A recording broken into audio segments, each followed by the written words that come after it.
Нядзельны звонок Эммануэля Макрона да Александра Лукашэнкі пасля кансультацыі з Кіевам, Лонданам і Берлінам паставіў Менск на вушы. Лукашэнку далі зразумець, ён на прыцэле. Кропка незвароту пройдзеная. Расія ўжо разгарнула ў Беларусі станцыі кіравання дронамі, а Ўкраіна адказала: 500 цэляў у Беларусі ад нафтаперапрацоўкі да прэзідэнцкіх рэзідэнцый.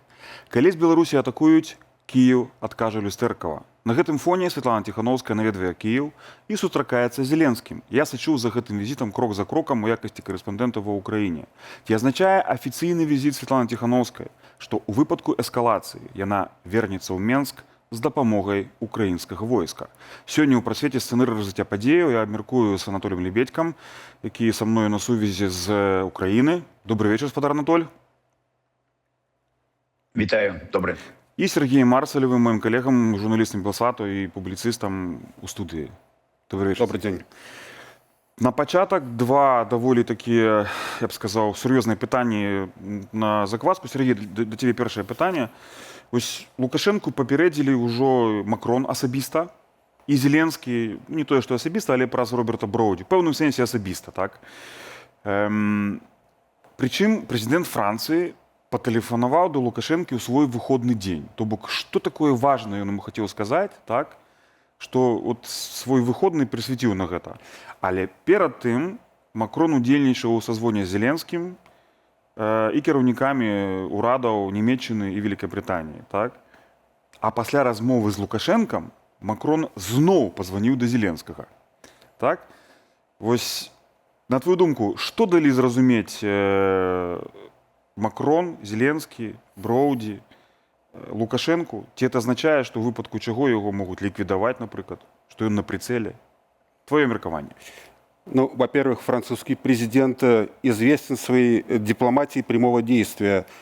Перед тем, как Россия вторглась в Украину в 2022 году, он неоднократно лично звонил по телефону Путину и пытался предотвратить, как оказалось, уже неизбежное на тот момент. И, в принципе, то, что он, несмотря на то, что Лукашенко находится по-прежнему в европейской изоляции, но Макрон счел нужным ему позвонить лично и о чем-то с ним разговаривать, мы, видимо, не располагаем всей информацией, которую европейская и украинская разведка сообщили своим президентам. То есть, видимо, могли быть какие-то серьезные последствия либо у тех учений, которые проводились, либо ситуация еще более опасная, и действительно она представляла непосредственную опасность для Украины. И настолько это было серьезно, как в 2022 году, так и в 2026, что Макрон счел нужным сообщить об этом Лукашенко лично и потом побеседовать о его реакции с украинским президентом. Сергей, вельмі цікава, ось сапраўды ты узгадаў, што Макрон патэлефанаваў до Лукашэнкі в сітуацыі, калі ўжо была вайна непазбежная, так? Фактычна она ўжо, пачыналася, так? Спадзяюся, што гэта не была тая самая сітуацыя з гэтым званком. Спадар Анатоль, вось да гэтага пытання вашае меркаванне, на вашу думку, пра што, аб чым мог прэзідэнт Францыі папярэдзіць Лукашэнку і чаму наагул ён у выходны дзень пасля сазвону з іншымі палітыкамі, з лідарамі іншых еўрапейскіх дзяржаваў, пазваніў да Лукашэнкі, лукашэнкаўская прэс-служба маўчыць, а агенцыя Франс Прэс она публікуе са спасылкай на нейкую ананімную крыніцу ў Елісейскім палацы. Наколькі гэта сур'ёзная справа? Моя версия, мне падаецца, што Лукашэнку показалі мапу, адкуль да яго прыйдуць непрыемнасці, калі раптам ён увяжацца ў нейкую чарговую авантюру Пуціна і прадставіць сваю тэрыторыю для нейкіх дзеянняў з негатыўнымі наступствамі для Украіны. Это першае. Другое, натуральна, што Макрон хутчэй за ўсё агучваў не сваю асабістую пазіцыю, а тое, што было выпрацавана падчас званка сазвона прэзідэнтаў, вот это пула прэзідэнтаў. І, відаць, усё ж такі Зеленскі пераканаў, прывёў аргументы, чаму сітуацыя застаецца вельмі такой хісткай, і яго падтрымалі. І хутчэй за ўсё проста вырашылі, а хто можа выканаць гэтую місію. Ну, Макрон любіць тэлефанаваць, таму, відаць, на яго і паў выбар. Так, ну і акрамя таго, все-таки Эммануэль Макрон, ён сябе пазіцыянуе, асабліва апошнія месяцы, як такі сабе нефармальны лідар Еўропы. Все-таки гэта самая як бы прасунутая ў вайсковым сэнсе дзяржава, Францыя, так, яна валодае абсалютна суверэннай ядравай зброяй. Магчыма, ён взяў на сябе вось гэтую ролю. Я прапаную тут в гэтым месцы коску паставіць. Мы зараз працягнем нашу размову, яна будзе даўжэйшая, але перед тым паглядзім сюжэт Сергея Марцалева, які нам прадставіць больш дэталяў вось гэтай канфрантацыі, гэтай эскалацыі. Беларусь зноў апынулася ў цэнтры ваеннай рыторыкі паміж Кіевам і Масквой. Украінскія вайскоўцы адкрыта папярэджваюць Менск пра магчымы удар па сотнях аб'ектаў у выпадку новай агрэсіі. Ці сапраўды Беларусь рыхтуюць да другога фронту? Ці гэта можа толькі вайна нерваў? Якія наступствы можа мець уступленне Беларусі ў вайну? Падрабязнасці ў сюжэце Сергея Марцалева.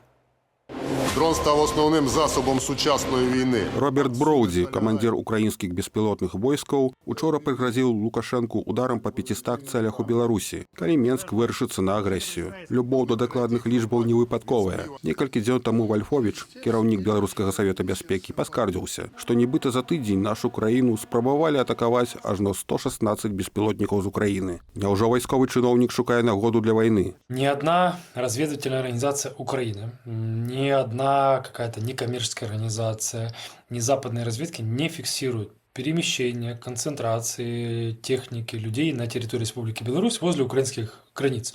То есть этого всего сейчас, на сегодняшний день, просто нету.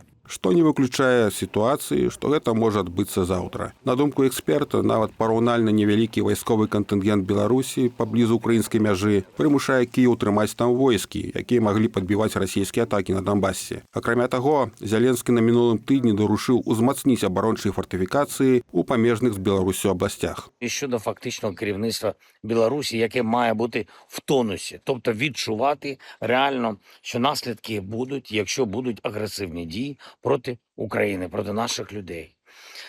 Ми пам'ятаємо, що у 22-му році наступ був з території Білорусі також. Ми не забудемо.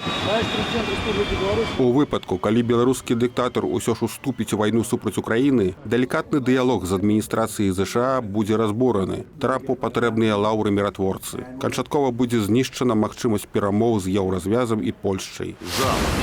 Не кажучы ўжо пра тое, што такая авантура пагражае рэжыму Лукашэнкі абсалютна непрымальнай шкодай, знішчэннем прадпрыемстваў нафтахіміі, аэрадромаў, рэзідэнцыі Лукашэнкі. Эти вот 500 целей, которые озвучил господин Мадяр, поверьте, они все будут реализованы, даже больше, 550, так, навскидку еще 10% можно докинуть. Это все военные или полувоенные объекты или исключительно экономические объекты на территории РБ. Не идет речь о гражданских, ни в коем случае. Нам это не выгодно, еще раз, белорусский народ нам не враг. В первую очередь, объекты ВПК. Все то, что имеет зеленый защитный цвет, ходит, ездит, летает, подлежит уничтожению. Украінскія палітыкі апошнім часам часта падкрэсліваюць, што аддзяляюць грамадзянскую супольнасць Беларусі, народ і кіруючы рэжым. На іх думку, у беларусаў іншая ментальнасць, чым у расіян. Яны не прывыклі вырашаць міждзяржаўныя спрэчкі агрэсіўнай вайной. Беларусь и Россия, они кардинально отличаются, несмотря на то, что они внутри союзного государства, и на этом Лукашенко долгое время спекулировал. Белорусы, в отличие от россиян, это не люди, которые хотят прийти куда-то, убить и пограбить. Да, россияне, да, они заточены на это. Это их фундаментальная русская идея — прийти и кого-то ограбить. Да, это кочевники. Суть философии их жизненная такая. Беларусь — это точно такая же, как любая европейская страна. Оседлы, они точно не хотят воевать.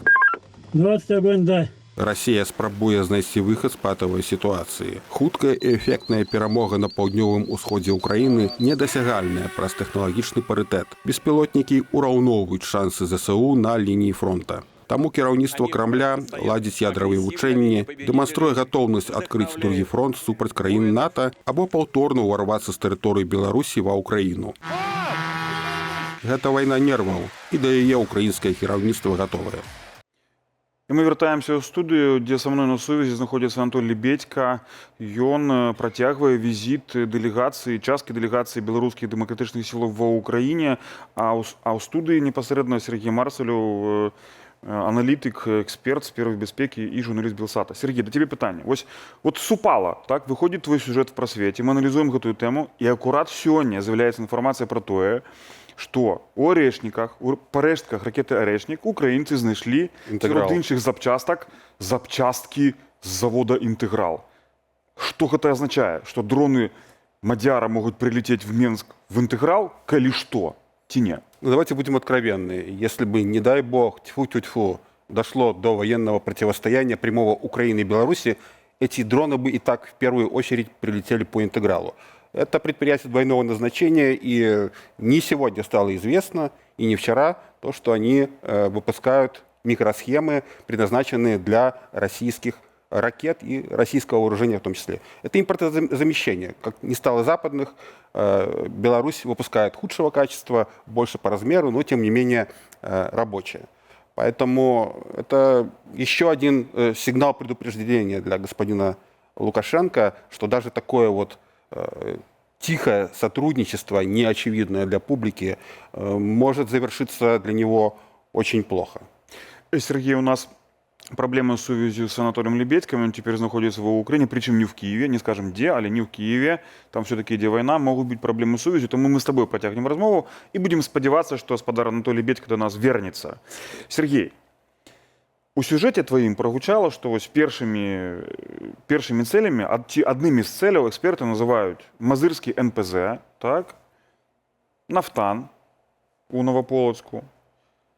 Якімі могуць быць наступствы удараў хаця б па вось гэтых нафтаперапрацоўчых заводах для рэжыму Лукашэнкі, так?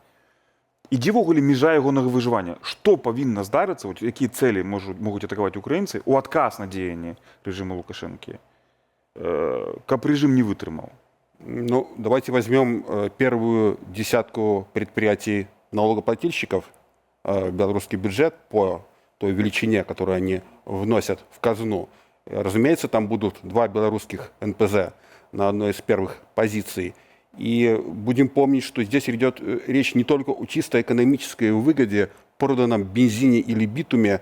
Сейчас, когда украинцы всерьез нарушили работу всей отрасли в России, нефтеперерабатывающей, Беларусь продает нефтепродукты для российских танков, в том числе России. Удар по белорусским НПЗ будет означать очередные проблемы на линии боевого столкновения для российских войск, для их бронетанковых соединений, да даже для логистики, не будем брать танки, для грузовиков.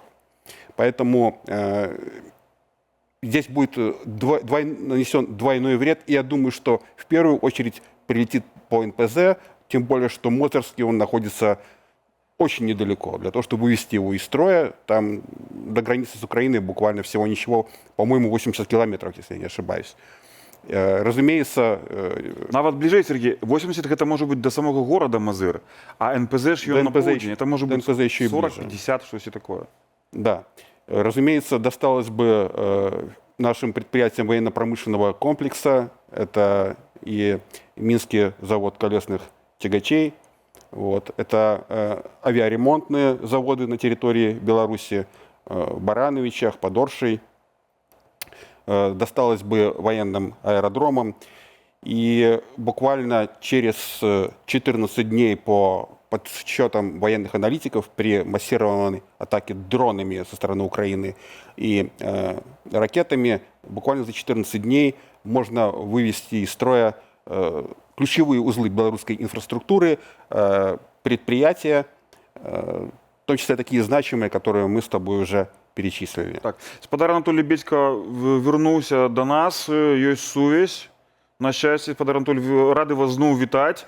Спадар Анатоль, до вас тое самае пытанне. Вось, калі мы сабе уявім такі сцэнар, да, што украінцы пачынаюць вось гэты удар у адказ, атакуюць гэтыя цэлі, там, 500 ці 100, это не мае значэння асабліва, так? Але вось сярод іх там Мазырскі НПЗ, Нафтан, аэрадромы, авиаремонтны завод, Інтэграл, про які мы только што сказалі. Украінцы показалі, што Інтэграл прадукуе запчасткі для арэшніка, который прилетел ва Украіну, вось літаральна пару дзён назад. Так? За дзень до нашага з вами прыезда ў Кіев прилетел арэшнік з беларускімі запчасткамі, прывітанне з Менску прилетело. Вось да вас пытанне, дзе вось мяжа так бы трываласці вытрымкі рэжыму Лукашэнкі, што могуць зрабіць украінцы, каб гэты рэжым нават у выніку вось гэтых паветраных атак пачаў хістацца, на вашу думку? Ну, ведаеце, вы тут адразу закруцілі такі сюжэт, у якім некалькі адгалінаванняў. Я пачаў бы з таго, што Украина 26 года – гэта не краіна 22-го. І калі мы пачыналі сюжэт, вы, Сергей, агучылі, што Макрон лідар Еўропы. Ну, я б тут паспрачаўся. На сённяшні дзень сапраўды ніша лідара яна вольная, пасля таго, як амерыканцы зрабілі такую стратэгічную заяву, што яны не будуць за ручку вводить европейцев, и им треба нести отказность за свой регион. Ниша вольная, але я думаю, что как раз вось Зеленский, и он мае вельмі добрые шансы стать агульнаевропейским лидером. Так само, як и украинская армия, на мой погляд, на сегодняшний день она является наибольш дзеяздольнай. И гэта абсолютно новая якость ситуации. То калі ў 22 годзе Украіна толькі абаранялася там жавелінамі, то на сённяшні дзень Украіна можа ўплываць не толькі на тое, што адбываецца ўнутры краіны, але і ў рэгіянальным кантэксце, як мінімум. Гэта азначае, што вось тое, што зараз мы наглядаем, я тут бачу ў першую чаргу ўсё-такі больш палітычную састаўляючую, якая паказвае мускулы Кіева, паказвае моц Украіны, і гэта такая прэвентыўная атака. Але атака без загінулых, але яна паказвае якраз моц Украіны. І я думаю, гэта псіхалагічная атака можа мець пэўныя наступствы. Рэжым беларускі мусіць гэта улічваць, што сапраўды, калі сёння, не дай Бог, нешта адбудзецца, то гэта будзе самымі негатыўнымі наступствамі для краіны. Таму вот тут я больш бы бачу палітычны кантэкст, чым ваенны. Магчыма, што такім чынам Кіеў спрабуе паўздзейнічаць на ўсё ж такі змяншэнне прысутнасці Беларусі у военно-прамысловым комплексе России. Потому что сапраўды значная частка беларускіх прадпрыемстваў, і не толькі военных, але якія прадукуюць прадукцыю двайнога прызначэння, яны працуюць сёння там у 2-3 змены і працуюць на Россию. А что гэта да чаго прыводзіць? Это означае, што ускосна ўсё. Так, у нас зноў праблемы ў сувязі з Анатоліем Лебедькам. Сергей, ну, пакуль спадар Анатолий з намі звязваецца, давай працягнем эту размову. Вось спадар Анатолий сумнеецца, так? Он думае, это палітычны ціск, это не вайсковы, это все заявы. Але мы ведаем, што ўжо ёсць як бы канкрэтыка. Это звязана з дронамі, з наведзеннем дронаў на заходнюю Украіну. Зараз мы да гэтага вернемся, да гэтага перейдзем. Але перед тым прапаную паслухаць, як на маё пытанне вось, у сувязі з гэтым адказаў міністр замежных спраў Украіны Сыбіга. Пасля размовы з Ціхановскай была прэс-канферэнцыя, і я задаў ім пытанне. Я запытаў яго прыкладна вось пра што. Якім чынам візіт звязаны, візіт Ціхановскай, з рэзкай рыторыкай кіраўніцтва Украіны пра пагрозы Беларусі. І што гэта за пагрозы? Давайте паслухаем, што мне адказаў спадар міністр Сібіга. Дякую за питання. Наша риторика завжди базується на конкретних даних і фактах. І вона пропорційна до рівня загроз чи до масштабу загроз. Коли ми бачимо чергову спробу втягти білоруський народ у цю війну, чужу війну, тому, звичайно, що ми реагуємо. І, до речі, ми будемо дзеркалити. Ми будемо дзеркалити у разі будь-яких провокативних ворожих дій щодо України. Україна буде дзеркалити у своїх відповідях рішуче і жорстко. І зараз у нас є для цього всі спроможності. Тому, коли ми побачили на підставі відповідних даних наших розвідорганів, обміну думками з нашими партнерами, що зростає загроза з боку білоруського чи з боку режиму Лукашенка, ми, безумовно, реагуємо і будемо реагувати. Є трек політико-дипломатичний, де ми озвучуємо наші дані на те, що може бути публічним.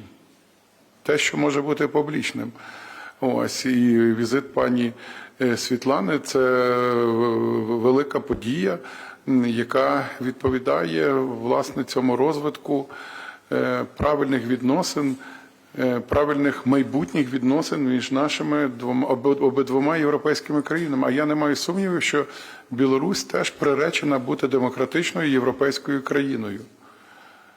Сергей, ну ось бачиш, міністр так акуратно адказаў, але фактычна не адказаў. Хаця нешта цікавае ёсць. Дипломат. Так, дыпламат, добры дыпламат, так. Ён адказаў, што у іх ёсць разведдадзеныя, што яны раяцца з партнёрамі, таксама інфармуюць адзін аднаго, да? І што ёсць пагрозы, пра якія ён не можа сказаць. Але вось цікава, што ў інтэрв'ю майму калегу, нашаму калегу, фактычна Міхалу Кацевічу, рэдактару партала «Цэнтрум Европы», Михаил Падаляк, дарадца Кірылы Буданова, кіраўніка офіса Зеленскага, у інтэрв'ю крыху раскрыў карты. Ён заявіў, што Расія ўжо разгарнула у Беларусі станцыі кіравання беспілотнікамі для удараў па заходняй Украіне. Інсталяцыю гэтай інфраструктуры раней, некалькі тыдняў таму, анансаваў Зеленскі. Маўляў, мы ведаем пра то, што плануюць. А Падаляк кажу, што ўжо ёсць. Так? На твою думку, ці это азначае, што ўжо вось кропка незвароту в гэтым скатванні да эскалацыі і адказу магчымага Украіны вось на гэтыя удары з тэрыторыі Беларусі, ці выкарыстанне тэрыторыі Беларусі для наведзення дронаў, яна ўжо пройдзена, і украінцы могуць фактычна паспрабаваць апярэдзіць падзеі, ударыць па гэтых станцыях. Твой каментар. Я вчера при подготовке сюжета беседовал с известным украинским военным экспертом. Во-первых, он повторил мне тот же тезис, который озвучил господин Подоляк. То, что в Беларуси открыта сеть меш-станций. То есть это своеобразных роутеров, которые передают сигнал и которые помогают русским дронам лететь по наиболее короткой дистанции и, там, скажем так, обходить систему украинского ПВО. Второе, я его тоже спрашиваю, вообще довольно эмоционально, почему на последние месяцы пришлось вот это вот резкое заострение риторики между Минском и Киевом. Что произошло? Раньше этого не было. И он предложил версию, то есть он не настаивал на том, что действительно так оно все и было, но звучит достаточно правдоподобно, и она не в плоскости внешней политики, а внутренней украинской политики. С отставкой Ермака продолжалось вот это вот коррупционное дело против него, а Ермак был одним из соратников президента Зеленского. И на определенных этапах, особенно когда Ермака уже не просто отстранили, а его задержали, и шла речь, будет он в СИЗО ждать суда или на свободе, это была тема номер один в украинском обществе. И военный эксперт украинский предположил, что, возможно, для Банковой, то есть для правительства Украины было важно снизить внимание к этой теме, перенося угол на внешнеполитические проблемы, которые объективно стоят перед Украиной, но они стояли и раньше. Просто... Можем принять такую версию. Зразумела, что замена Ермака на Буданова, она змянила падыход. Так, гэта пацвярджаюць неафіцыйныя сур'ёзныя крыніцы в Киеве. Так. Я могу пацвердзіць гэта. Спадар Анатолий Любецька знову з намі на сувязі ёсць. Спадар Анатолий, ці вы мяне чуеце? У меня да вас пытанне ёсць. Вось вы кажаце, што гэта хутчэй палітычны трэк. Але вось літаральна сёння была публікацыя Інстытута вывучэння вайны, якая сабрала так як бы тыя меркаванні экспертаў, якія ўжо раней былі. Да? І вось гэты Інстытут вывучэння вайны, аўтарытэтная амерыканская установа, яны раскрываюць такі сцэнар сабе, даволі небяспечны. Расія рыхтуе інфармацыйную глебу. Вось заява Вольфовича, напрыклад, 116 дронаў з Украіны прилетела, так? Дзеля таго, каб пачаць удары ў адказ па Украіне. Маўляў, з Украіны в Беларусь летяць дроны, ну так давайте па Украіне ударым з тэрыторыі Беларусі. Да? І яны гавораць пра тое, я маю на увазе публікацыю Інстытута вывучэння вайны, што інфраструктура на Беларусі дазволіць атакаваць расейцам заходнія рэгіёны Украіны. Прасцей наводзіць, хутчэй. Рэгіёны, праз якія ідзе лагістыка пастаўкі заходняй зброі для украінцаў. Так? Вось калі мы ўбачым штосьці такое в рэальнасці, падаецца крыху фантастычна, але калі мы такое ўбачым, ці Кіеў тады, вот гэта будзе такі сабе казус беллі, каб Кіеў нанёс удар у адказ па тэрыторыі Беларусі, на вашу думку? Ось. Па вашых адчуваннях вы размаўляеце з палітыкамі, тым ліку сёння украінскімі. Як вы думаеце? Ну, глядзіце, на што я зрабіў акцэнт, яго паўтару, што якасна сітуацыя змянілася. І калі ў 22-м годзе Украіна была слабой, пасіўнай, яна не магла сабе дазволіць ось такімі уздзеяннямі, такімі заявамі моцнымі спрабаваць прадухіліць нейкія небяспечныя для сябе сцэнарыі, то сёння яна гэта можа. Я хацеў толькі падкрэсліць, што Украіна сёння гэта моцны рэгіянальны лідар з вялікім рэсурсам, з вялікім патэнцыялам і з магчымасцю прагназаваць сітуацыю, якую яна можа быць. У гэтым якраз вялікі плюс Украіны. Ну, а натуральна, што калі будуць нейкія правакацыі, якія будуць інспіраваны альбо Пуціным з удзелам Лукашэнкі, то адказ будзе. І вось гэта пасланне, якое робіць сёння Кіеў, яно скіравана не толькі, можа нават не столькі для Лукашэнкі, а скіравана і для грамадства. Што глядзіце, людзі, што да чаго можа давесці вас, краіну, вот этой хаўрус двух дыктатур, беларускай і расійскай. Это такое набат, гэта такі звон. І вот задача, каб людзі гэта пачулі. І зараз мы мусім таксама вот гаварыць пра гэта, што беларусы закладнікі, што сёння тэрыторыя Беларусі для Пуціна гэта першая траншея, якую ён запоўніць беларусамі. Ці гэта будзе эскалацыя вайны там з Украінай, ці з Польшай, ці з Літвой. Але падкрэсліваю, Беларусь для Пуціна ў першую чаргу гэта траншея, якую будуць запаўняць беларусамі, у лепшым выпадку разбавіць яе там буратамі ці чачэнамі. Таму гэта яшчэ і адказ на пытанне, куды нам ісці і хто наш хаўруснік. Но дакладна не Путин, дакладна не Россия. Так. Спадар Анатолий, Сергей, у меня еще есть фрагмент выказывания спадара министра Сибиги, кіраўніка дыпламатыі украінскай. Яно настолькі цікавае, мне падаецца, што я вось пакінуў яго на десерт, бо ён досыць нечакана скончыў адказ на маё пытанне. Фактычна, это не было на тэму, але чамусь ён вырашыў вось гэтую фразу дадаць. Давайте паслухаем, і мы пракаментуем зараз. Не потрібно мати ілюзій, що хтось з якимись послабленнями, це Сергій теж відповідаючи на ваше запитання, зможе відтягти Білорусь з якоїсь сфери впливу Росії. Не вдасться. Він занадто інкорпорований, цей режим Лукашенко, у цей таку інтегрований в цю злочинну комбінацію з росіянами. Тому треба діяти рішуче. І ще раз повторюся, наша мета – запобігти створенню загроз, втягуванню білоруського народу, Білорусі у чужу війну. Сергій, ну бачиш, ну гэта явно перечыць палітыцы Трампа, так? Сібіга зразумела, Украіна зразумела, што не ўдасца адцягнуць, да?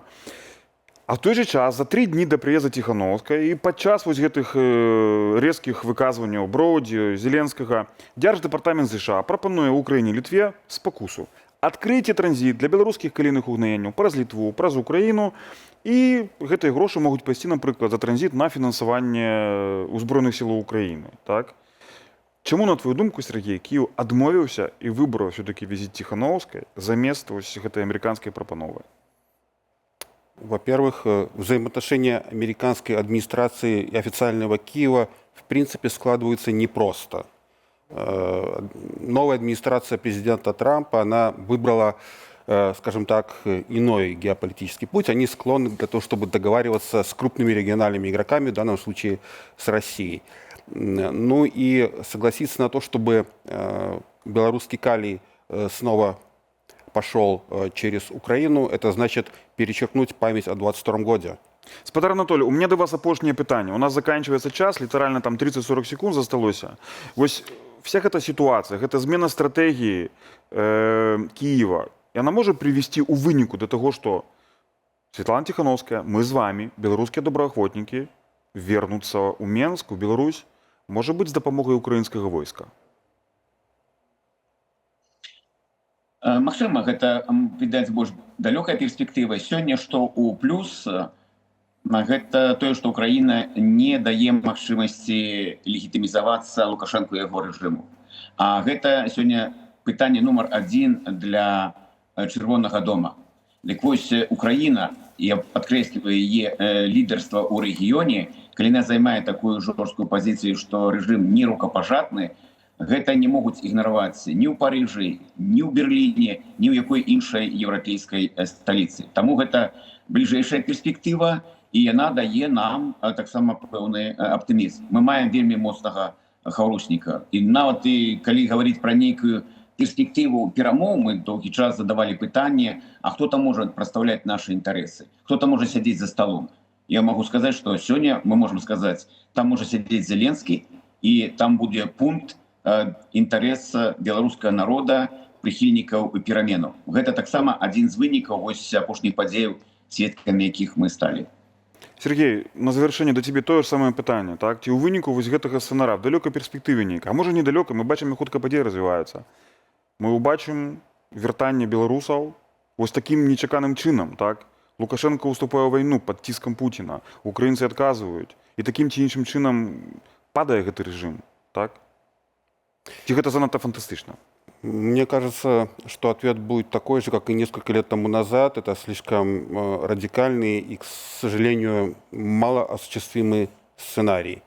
Если произойдут в Беларуси перемены, при которых мы сможем вернуться, скорее всего, эти перемены пройдут эволюционным путем. Эволюцыйным. Добра, зразумела, твой скепсіс да гэтага так, але тым не менш мы бачым, як хутка падзеі развіваюцца, таму я думаю, што і такога сцэнару немагчыма выключыць. Дарагія гледачы, са мной на сувязі з Украіны быў Анатолій Бедзька, які працягвае, як частка дэлегацыі беларускай, візіт ва Украіну. Спадар Анатоль, спакойнага вам вечара ва Украіне і спакойнай ночы, без бамбёжак. Дзякуй вам. Дякую вялікі. Жыве Беларусь, слава Украіне. Жыве вечна, героям слава. А са мной у студыі быў мой калега, журналіст Белсата, а таксама публіцыст і каментатар у сферы бяспекі Сергей Марцев. Дзякуй, Сергей. У нас яшчэ адзін сюжэт застаецца. Гэта рэпартаж, які мы знялі падчас візіту ва Ўкраіну, рэпартаж з Чарнобыльскай АЭС. Ні вайна, ні катастрофа на атамнай электрастанцыі ніколі зноў гэтыя дзве бяды не павінны паўтарыцца, заявіла Светлана Тихановская, наведваючы Чарнобыльскую АЭС і адселены горад Прыпяць. Разам з беларускай дэлегацыяй, якая гэтымі днямі перабывала з афіцыйным візітам ва Ўкраіне, Белсат наведаў саркафаг над 4-м энергаблокам ды паразмаўляў з генеральным дырэктарам станцыі, а таксама з відавочцай страшных падзеяў 40-гадовай даўніны. Віталь Бабін падрабязней. Цяжкі і эмацыйны досвед. Гэтак Светлана Тихановская апісала свае ўражанні ад пабачанага ў Прыпяці, горадзе прывідзе з пустымі вуліцамі, разбуранымі кватэрамі і парослымі будынкамі. З самага пачатку візіта ты адчуваеш, перш за ўсё, гэта боль, бо у Киеве я бачыла разбураныя будынкі. Тут, канешне, гэта іншая катастрофа, але ўсё роўна ты бачыш загінулы горад. Для беларусаў гэты боль не чужы. Роўна 40 гадоў таму праз катастрофу на Чарнобыльскай АЭС вялікая тэрыторыя нашай краіны аказалася забруджаная радыяцыяй. Сама Светлана Тихановская акурат паходзіць з Мікашэвічаў, што пацярпелі ад чарнобыльскай катастрофы. У дзяцінстве яна нават удзельнічала ў праграме аздараўлення дзяцей з забруджаных тэрыторыяў і падкрэсліла гэта падчас свайго візіту ў Прыпяць. Але нават праз 40 гадоў тут, на Чарнобыльскай АЭС, сітуацыя застаецца неспакойнай. З тэрыторыі Беларусі праз гэтае месца перыядычна пралятаюць расійскія дроны, якія становяць вялізную небяспеку для станцыі, нягледзячы на тое, што яна не вырабляе электрычнасць ужо больш за 2,5 дзесяцігоддзі. На станції зберігається досить велика кількість відпрацьованого ядерного палива, радіоактивних відходів, і тому кожен проліт цього дрону він може бути дуже небезпечним з точки зору, що дрон може впасти, може пошкодити ядерні об'єкти та створити небезпечні наслідки як для цього регіону, так в тому числі і для Білорусі. Сёння памяць пра Чарнобыль мае асаблівае значэнне на фоне расійскай агрэсіі, акупацыі чарнобыльскай зоны ў першыя дні поўнамаштабнай вайны, а таксама ядравага шантажу. У тым ліку праз размяшчэнне расійскай ядравай зброі ў Беларусі, падкрэсліла Тихановская, якая перад паездкай у Прыпяць на ўласныя вочы пабачыла наступствы расійскіх абстрэлаў мірнай інфраструктуры украінскай сталіцы. Што можа аб'ядноўваць вось гэтыя дзве бяды, гэта тое, што такое ніколі зноў проста не павінна паўтарыцца. Ні вайна, ні агрэсія супраць Украіны, ні катастрофа на ядзернай электрастанцыі. Падчас візіту беларускай дэлегацыі на Чарнобыльскую АЭС правітаць кіраўніцу АПК прыехаў асабіста кіраўнік Кіеўскай вобласці Мікола Калашнік. Беларускім палітыкам і журналістам зладзілі экскурсію ў арку. Новы саркафаг збудаваны над старым саркафагам, які закрывае парэшткі 4-го энергаблоку Чарнобыльскай АЭС, што выбухнуў у 1986 годзе. Тут, у чарнобыльскай зоне адчужэння, Святлана Ціхановская сустрэлася з працаўніцай Чарнобыльскай АЭС Натальяй Алейнічэнкай, якая ў минулым жила ў Припяти, працавала на ЧАЭС да катастрофы і працуе там аж до сёння. В житті була багато, в багатьох странах, в багатьох жила і місцях у нас в Україні, в багатьох місцях, але ніде, ніколи я не зустрічала такого міста. І його вже не буде. Сёння спадарня Наталья рассказывае пра горад сваёй маладосці, дзе некалі штогод нараджаліся сотні дзяцей, а мясцовыя жыхары, працаўнікі станцыі, снавалі светлыя планы на будучыню, якая раптоўна абарвалася ў красавіку 1986 года. І я хочу, щоб люди бачили це місце не очами сталкерів, які ходять, розповідають, бачать розрушені квартири наші, дома, ось це все поросло. А я розповідаю своїми очами, тими моїми очами, які бачать молоде місце. Спадарня Наталья узгадывае, як першы раз вийшла з Прип'ятського радзільнага дому разом з сином-немовлятком. І ми під'їхали з колясочкою з дому, і я дивилася і мріяла, як він буде на яхті. Бо у нас був чудний яхт-клуб.